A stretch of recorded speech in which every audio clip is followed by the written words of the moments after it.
now. Okay. Or it says it's preparing to go on YouTube. It says on mine, meeting is now streaming live on YouTube. Oh, good. Okay. There we go.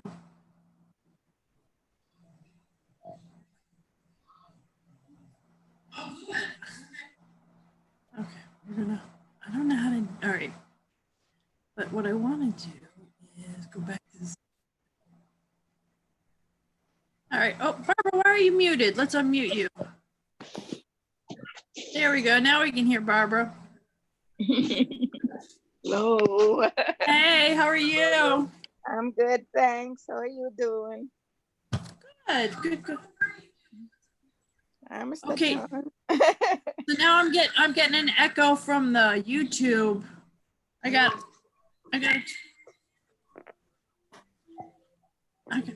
gotta find a way to mute this YouTube.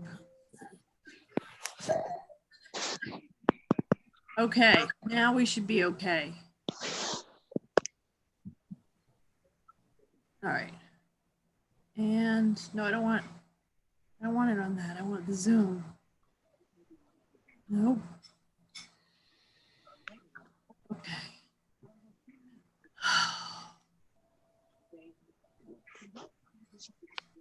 Dad, are you still there? Oh, definitely.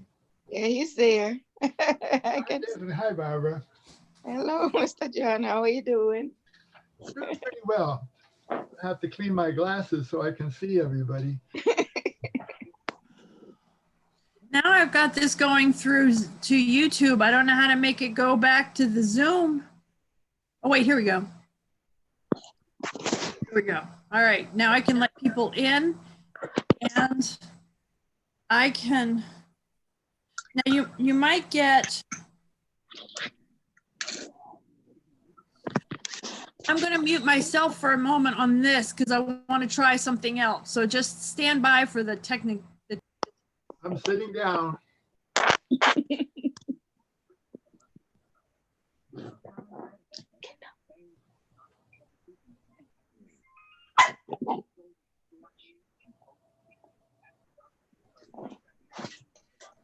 Can you hear me?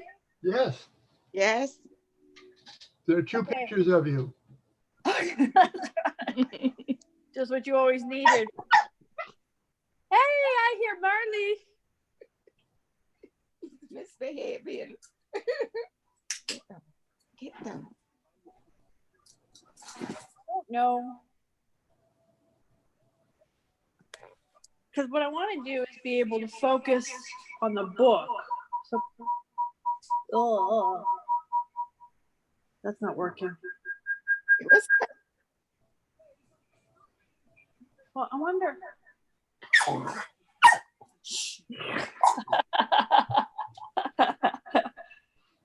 I got the dog up. It's a nice looking dog. Yeah. I don't know how. How about if I turn this down? Is it still going? Shush. I'm going to lock you up in the kitchen if you don't behave. I'm wondering.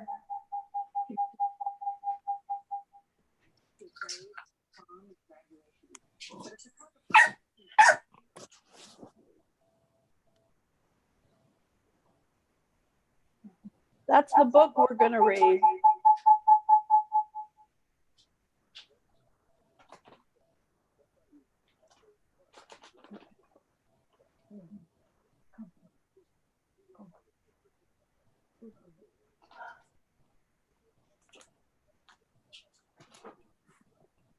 So it says I left the meeting.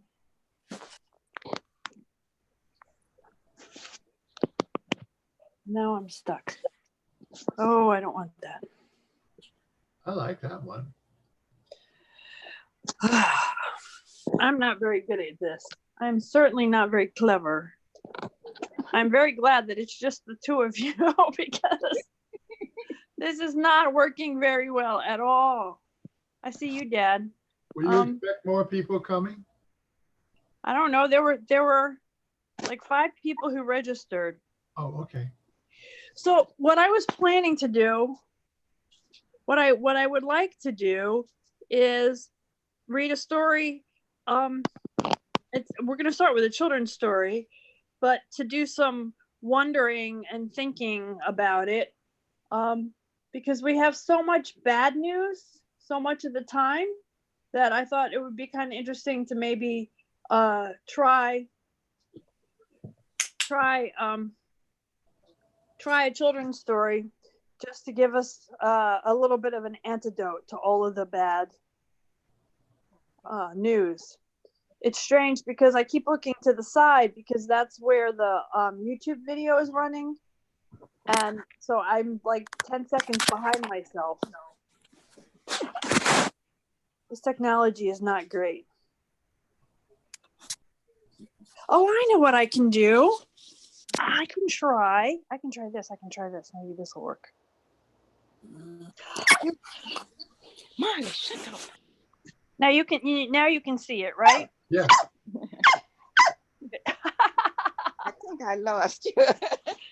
That is Marley. Yay! Gosh.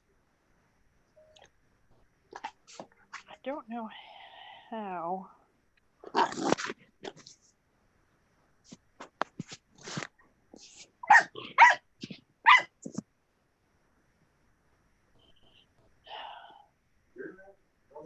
I know. The thing is, when she has hers going, then it takes it away from the reading. Let's see.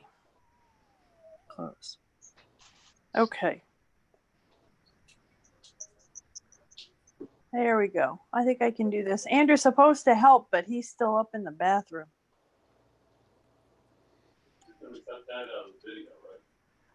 I wasn't any more explicit than that. Let's see. I'm trying to find a way to. Trying to figure out which is the best view here. Okay. It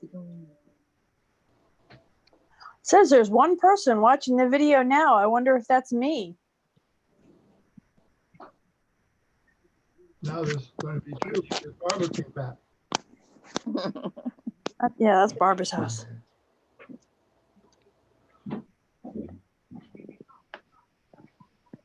I don't know. There you are, Dad. Yes, I haven't moved. Well, you are moving. I see you moving. I am now because you mentioned me. So what did you have for supper, Dad? Chicken. That sounds good. No. How about you, Barbara? What did you have for supper? I had some chicken. You did too. That's a good thing.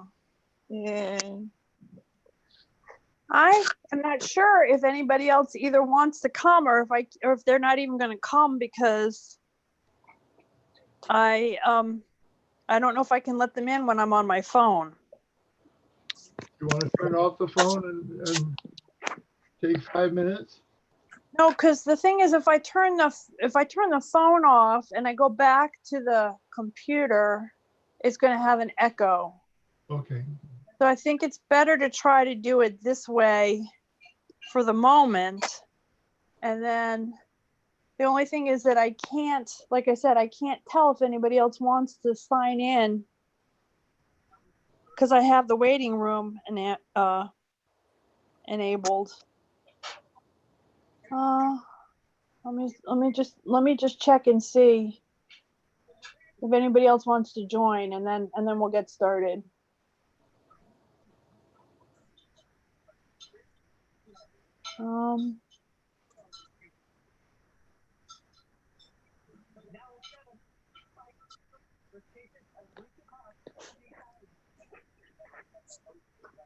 Okay, it's gonna get echoey. See, somebody else. Oh no, that was just me, I think. Look, There are 4 people, but I'm 2 of them. That's fine with me. We see the book and we see you. I know, that's funny.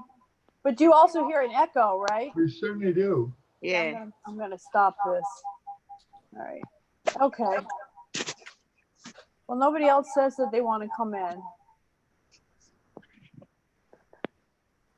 Okay. So we're going to go ahead and get started. Hello, my favorite people, Barbara and my dad. I am so happy that you are with me today. As I said, I have found that the news has been somewhat discouraging and that people tend to be very isolated. And with all of the wonderful science that we're learning about the virus and economies and people and stuff, we're very much in our heads and not enough sometimes maybe in our developing our spirit and developing our theology and our personhood. So part of the hope or the thought about this was to read a story and then to ask some wonder questions, just to re-engage with imagination. It's not an incredibly deeply theologically heavy book, this one, but it was given to me by Sam, and I thought for this time it would be a great story, and it would be one that we could get started with. My hope with this is that we will have other people. We will have other people who want to do reading and stories and wonderings as we go through. So I think Bob is joining, which is great. So we are delighted to have Bob and maybe Barbara. Welcome, Bob.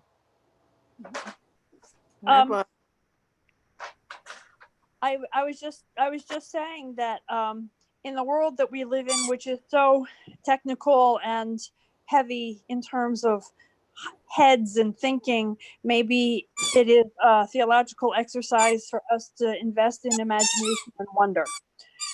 So this book is not the most difficult. I will say Barbara the squeaky toy is making Ranger crazy. Ranger's running back and forth looking for it. He's sniffing it. And he's sniffing. He's sniffing. He's trying to figure out where it's coming from. So this story and wonder and all of that is meant to be a little bit more relaxed and casual, but also hopefully a safe space so that we can do some wonder and some imagination. So I'm still working out the technology of this. Andrew, could you sit there in case I need help? And we will see how this works. To the best of my knowledge, this is recording on YouTube, for better or for worse. No, don't do anything with that right now. I'm going to switch over to that. So my friends, enough talking.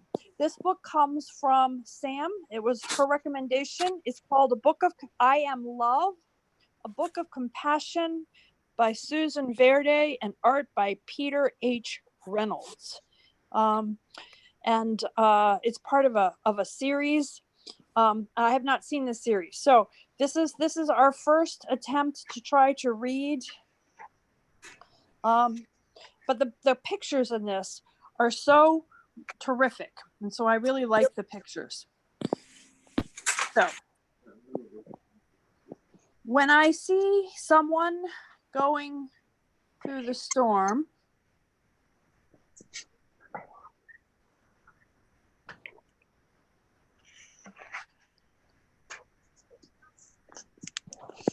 of hurt and unfairness, of anger and sadness, when the sun disappears and the skies grow dark,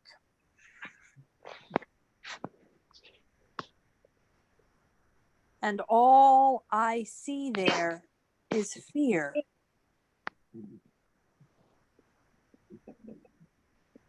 I ask myself, what can I do to help let the light back in.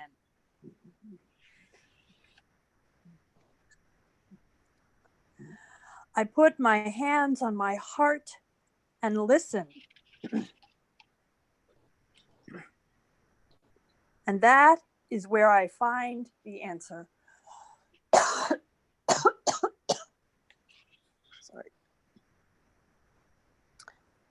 I have compassion. I act with tenderness.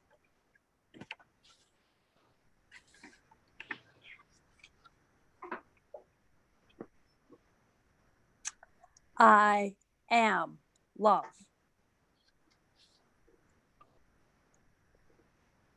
I can listen and not say a word.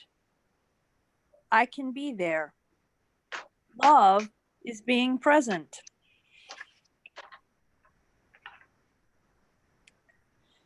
I can hug and hold and say, everything will be all right. Love is comfort.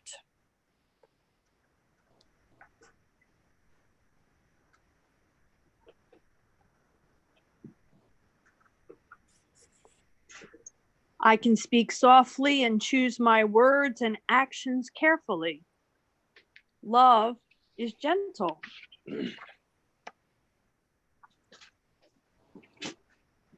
I can give thanks for all I have and am able to share.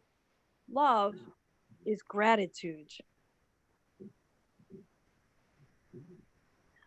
I can keep my mind and body safe and healthy. Love is taking care of me. I can express what's important to me. Love is creative.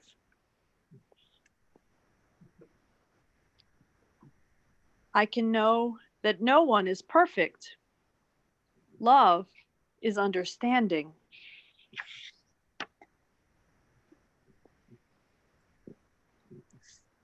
I can do my best to make things better when something is wrong. Love is effort. I can celebrate those I've loved before. Love is remembering.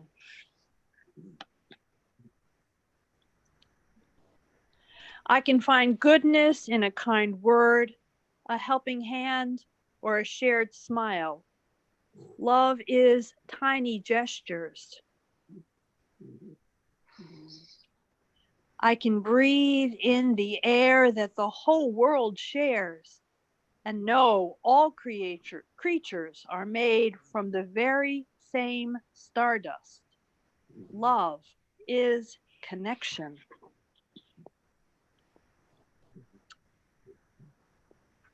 When the clouds roll in, for others and for me, I know now there is something I can do.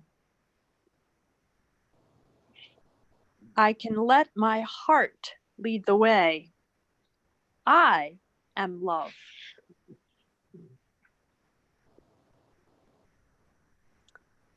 You are love. We are love.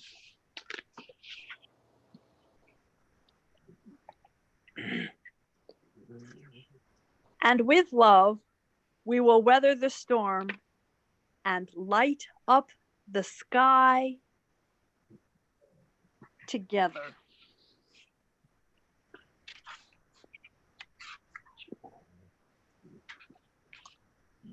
And that's the end of the story. So now I'd like to ask some wondering questions about the story and about how you are. I'm going to try to switch it to my other machine because it's too hard for me with this one to follow everything.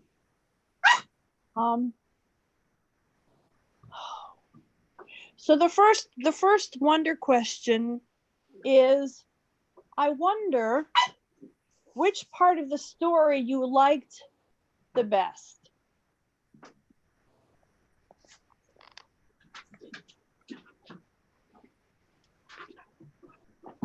Anyone?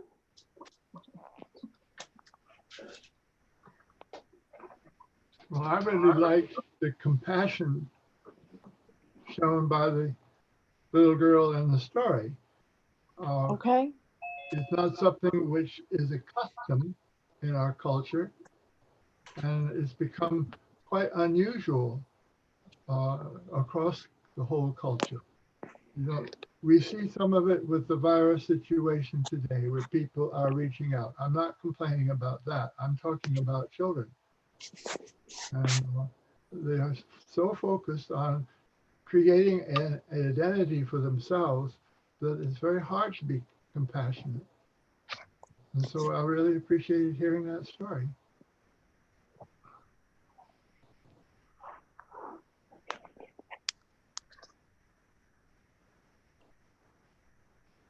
That wasn't so profound, was it? Everybody's silent.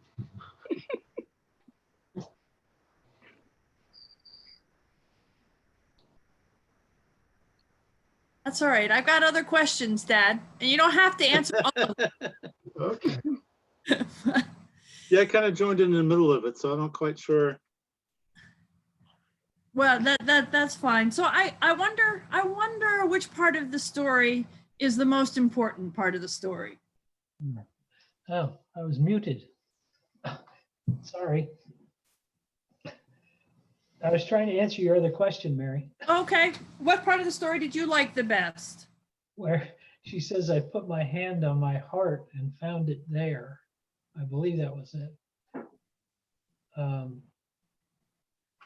then she went on to explain what it was she found, but that idea that that simple action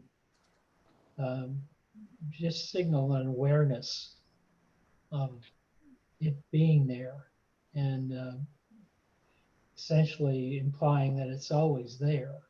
We just have to take a moment and believe it, I guess. Thank you. Yeah, I love the illustrations in the book. I think that helps a great deal because I think that sometimes we get so overcomplicated in things.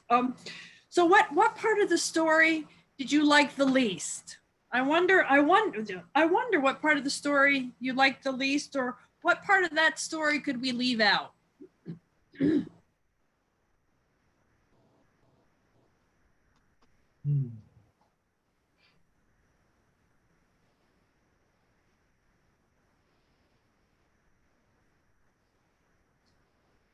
Yeah, I don't know that you could take any of the pieces out of that because it sort of is all a chain. And I think if you were to take and disrupt the chain, then you would lose the whole flow of it.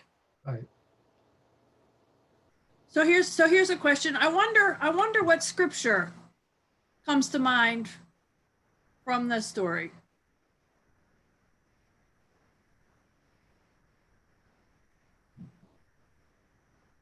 Well, John 14 comes to my mind.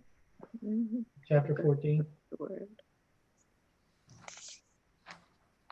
John chapter 14. Well, it's all about love, and as the Father loved me, so I love you. Go love each other as I have loved you.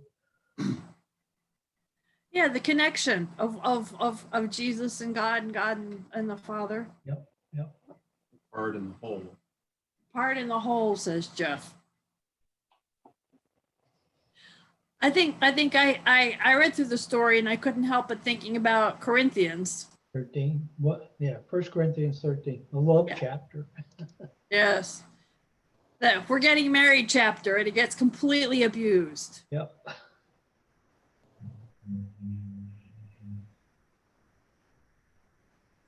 I wonder what in the story speaks most to where we are in the present moment.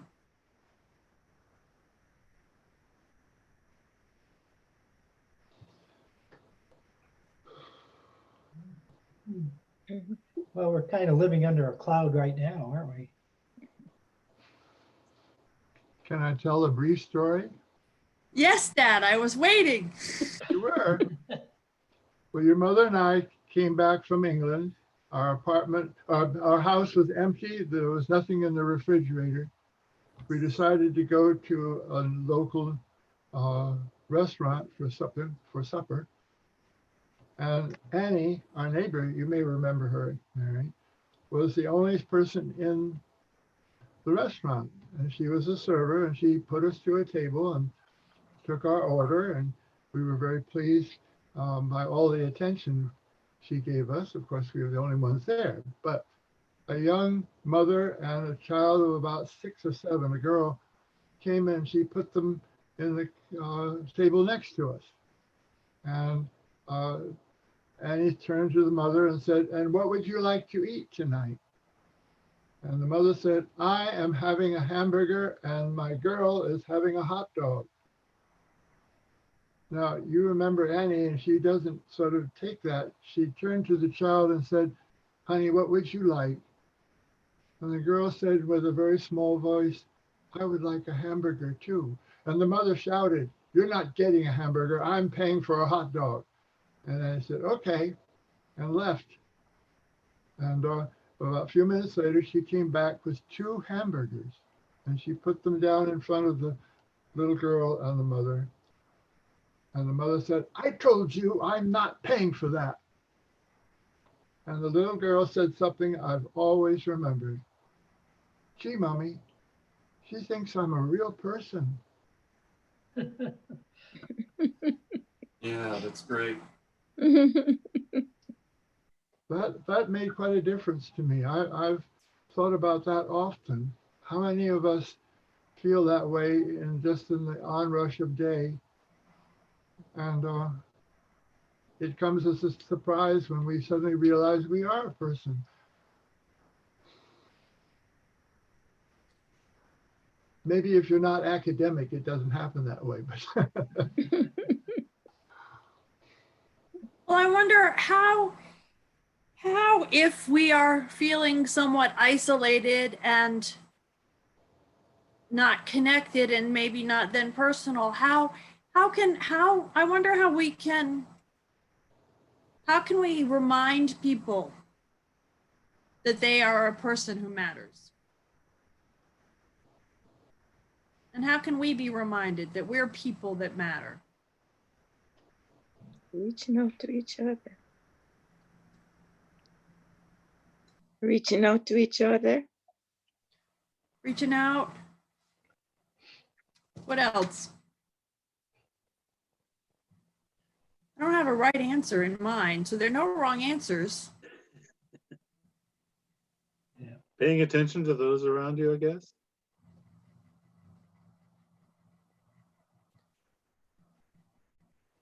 well, it's quite noticeable living in this retirement community that there are 2,100 residents here at Riderwood. You can go down the corridors every day and there are people wandering around who live in their own apartments. And if you just say hello, they stop and they want to talk and they want to have an identity. And it can take up a whole day. You do nothing but talk to people. And not because you have anything to say, but you have something to listen to, I guess. And I don't think in the rush of our day, we can take that much time for doing that often, but in schools or in retirement homes, it's possible.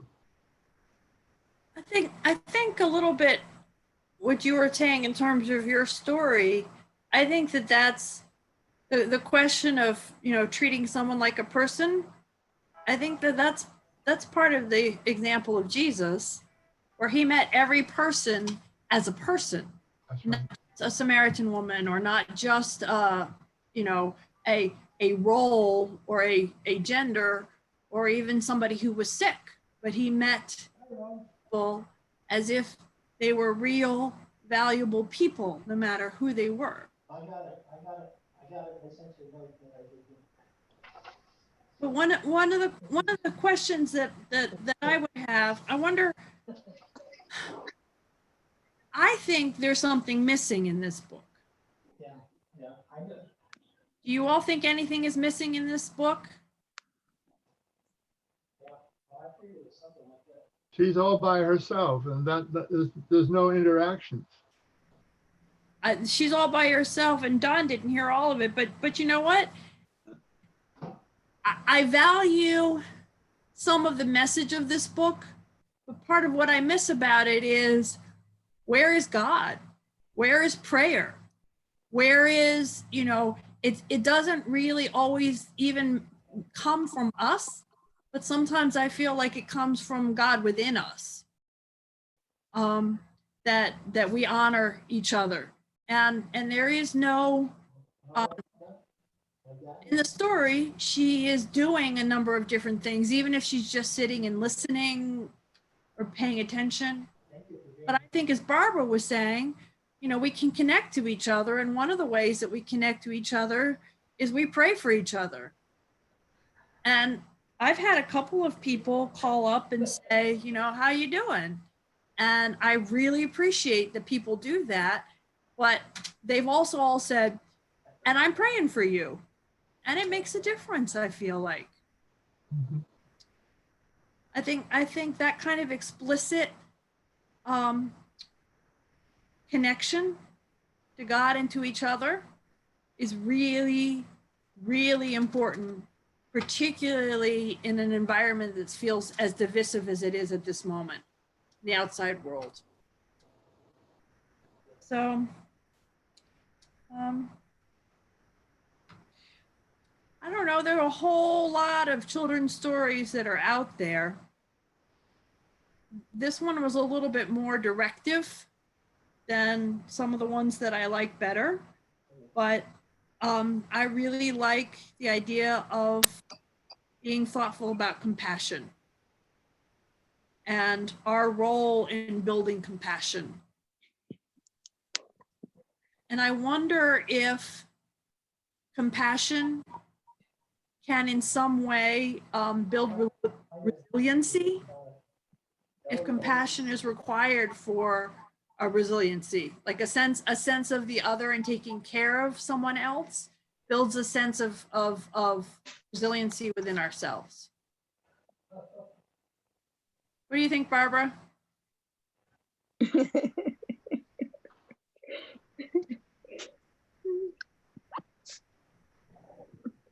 No.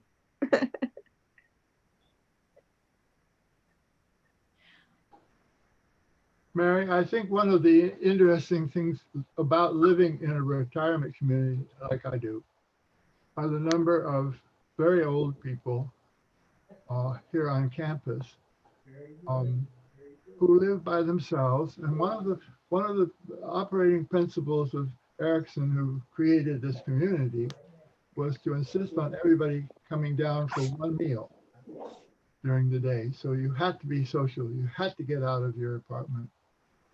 And the number of times that I've encountered people who needed help, who were lost, couldn't remember where they were, couldn't remember who they were. And then they got angry if you said, could I help you? And I think that the anger, and it's a sort of a commercial thing. Why are you doing this? What are you buying from me that I don't want to give you in terms of information about who I am or how I feel? I think that's a commercial barrier that's built into our culture to the point where it's very hard to be compassionate. It's very hard to, without being self-aggrandizement. It's not a question of I want to be remembered, because the people I'm talking about won't remember you for more than a day at best. So I would reshape it though, Dad. I don't think that people are reluctant to talk to you or they're angry because it's you. I think that they're angry because of their own vulnerabilities.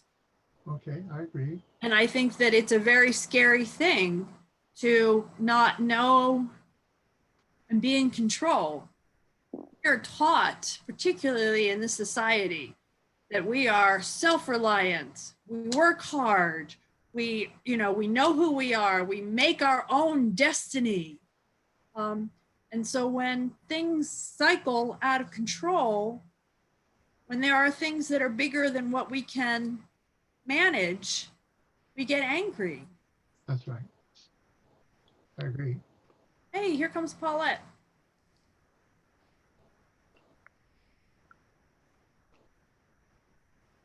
So I think sometimes the compassion that we miss, I think sometimes the compassion we miss is the compassion for ourselves to not live up to the ideals that we have for ourselves.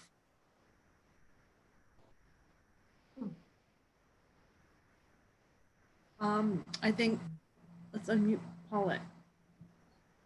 Hello, Paulette. Hi, I can do this on my tablet. I just found out. Excellent. I'm delighted. We read a story. Well, I read the story. Yep. It's called I Am Love. It's a book of compassion.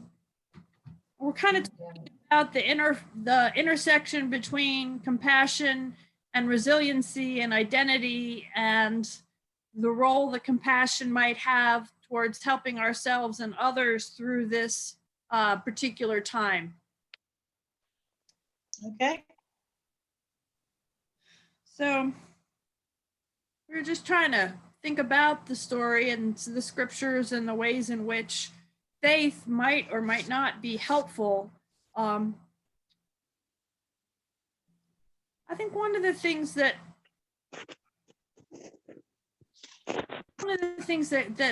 I wonder about sometimes is, I think if people are put in a position where they have the option to be compassionate, sometimes they will, but people don't always know how.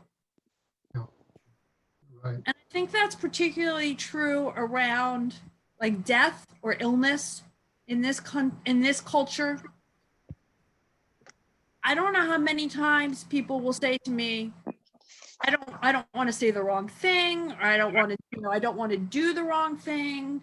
I feel bad for them. But instead of stepping into that space, people tend to step out of that space. They tend to step away.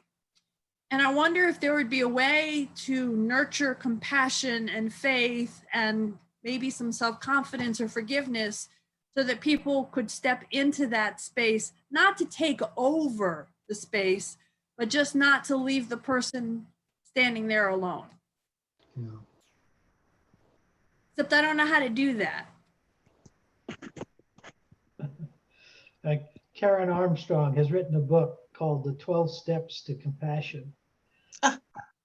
And it spells out the means for, I guess, accomplishing compassion. But underlying that is a sense that compassion is not something that's simply a natural response, but true compassion is something that has to be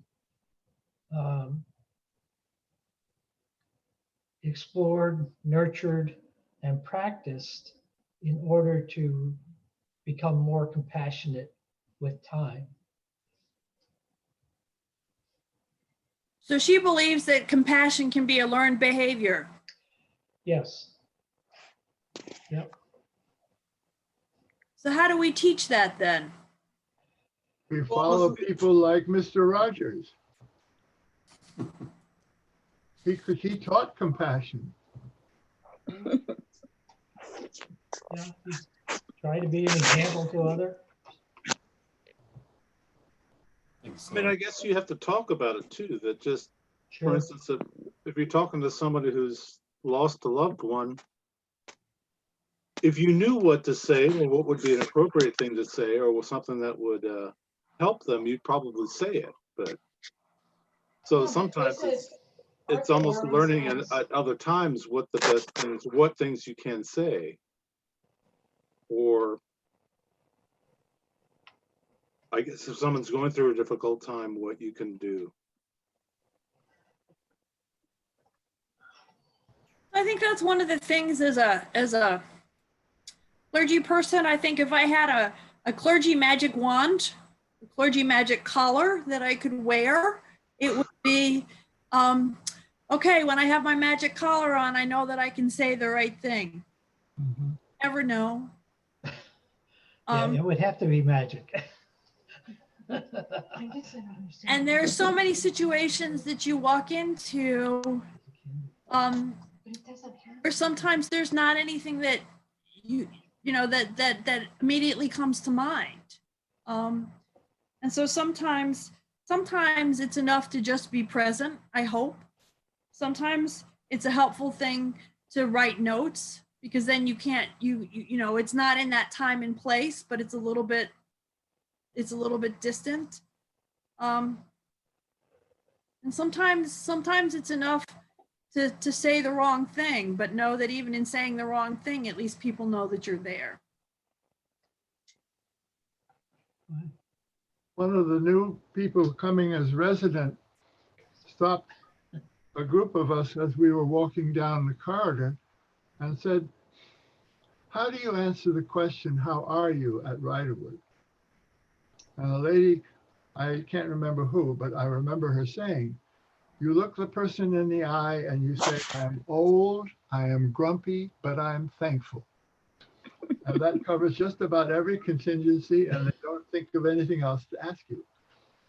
But I think that what you're talking about, Mary, is right at that kind of moment and that kind of incident, because you don't know how far to go.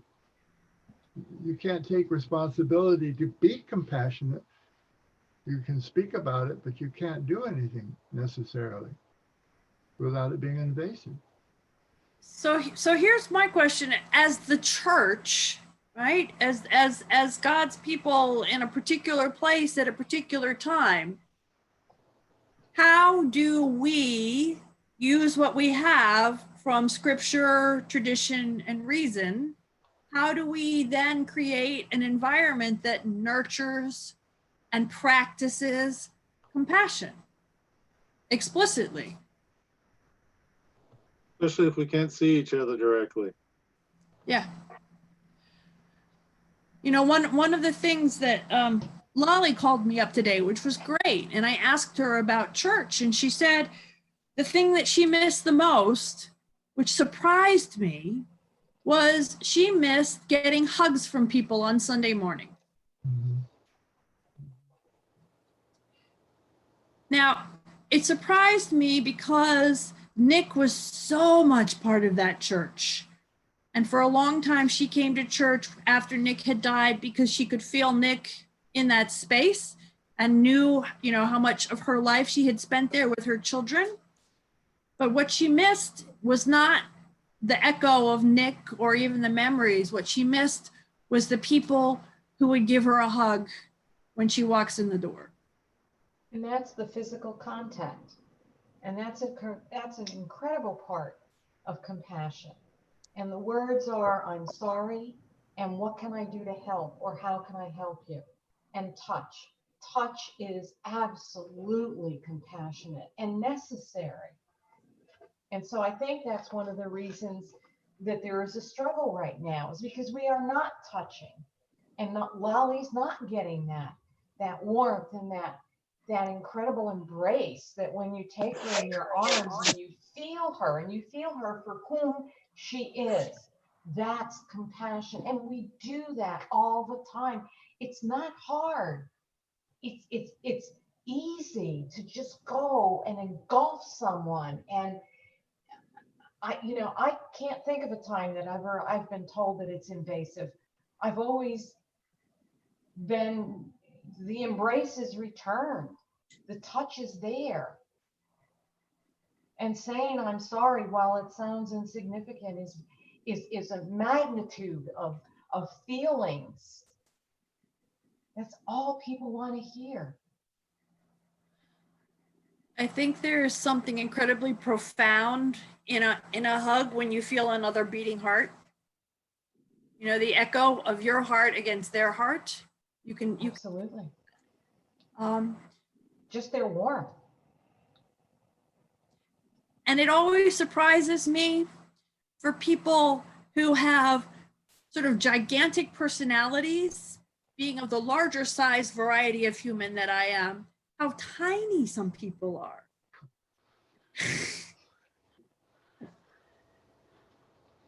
But just, you know, and then there's Jim, who you got to tell him to stop hugging. Jim just default hugs to everybody. But you know what? people know when they come in the door, I hope, at Christ the King, that there are people that will hold them and hug them if they are comfortable with that is part of what being in a community of faith is about. That there's more to it than just we like each other and we're comfortable with each other, but that there is something beyond that.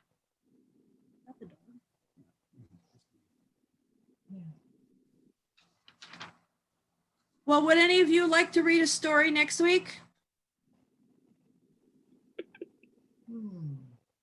I have an entire bookcase full because I love children's books, but I also love the opportunity to be slightly reflective about them. That there's more to them than just the story.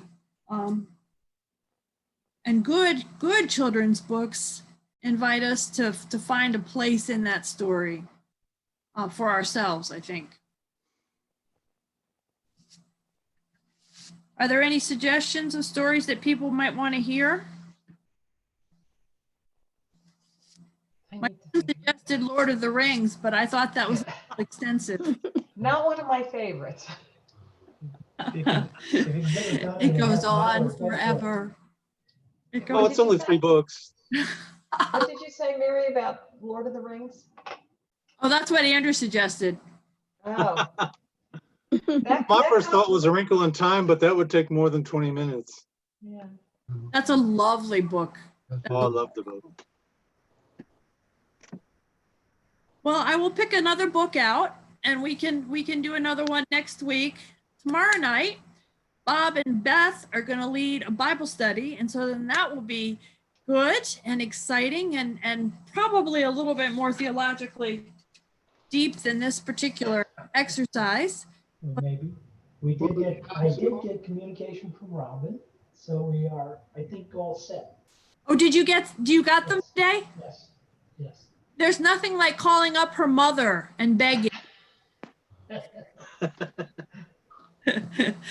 I called Virginia, and God bless, when you call Virginia, she does not have her hearing aids. So you have to speak very slowly. And I spelled it out 3 times. Well, I'm glad that it worked. Okay.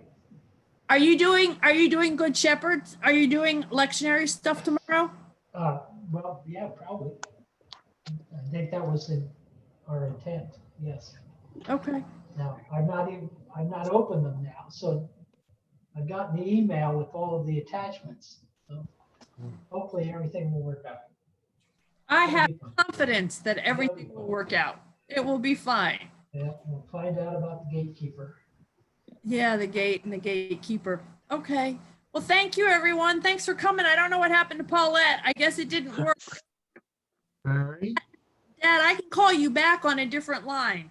Mary, I would really tell you, I really appreciate being included in your group. I really enjoyed watching you and hearing you all. And I thank you for including me. And I enjoyed your story very much. Good. Come. I'll send you an invite, Dad, for the Bible study. Thank you, dear. But I make no promises for what he's going to say. All right, my friends, have a good evening. You too. Good night. We'll see you tomorrow. Okay. Bye. Bye. Bye. Bye.